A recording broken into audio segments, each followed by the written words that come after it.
ارنی کسی بگوید که تو را ندیده باشد، تو صدای دوست بشنو چو رسی به کوه سینا. ارنی مگو و بگذر که نیرزد این تمنا به جواب لن ترانی.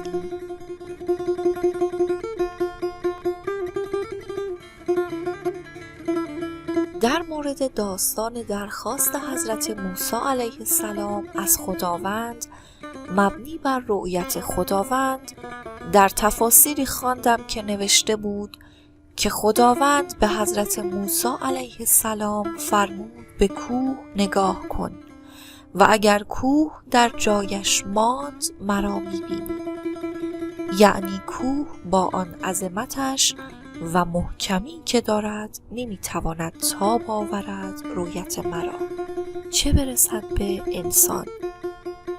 سپس پروردگار عالم کوه را متلاشی کرد و ظاهراً کوه بیرونی در آن حال صورت انانیت انسان بوده است و حتی موسی در مقام کلیم اللهی به آن شکل جواب لن ترانی شنید و در مقام کلیم اللهی خود بیشتر مستقر شد.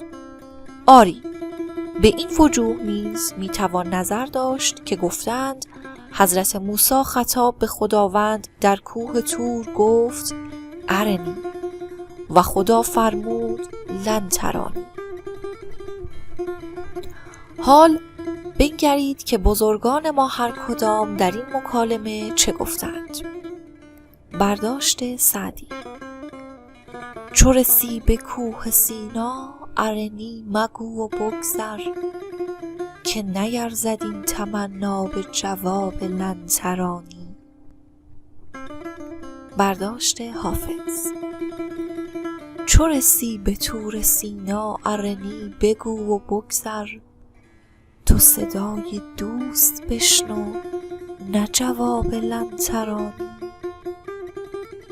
و در آخر برداشت مولانا: ارنی کسی بگوید که تو را ندیده باشد، تو که با منی همیشه، چه تری چه لن ترانی.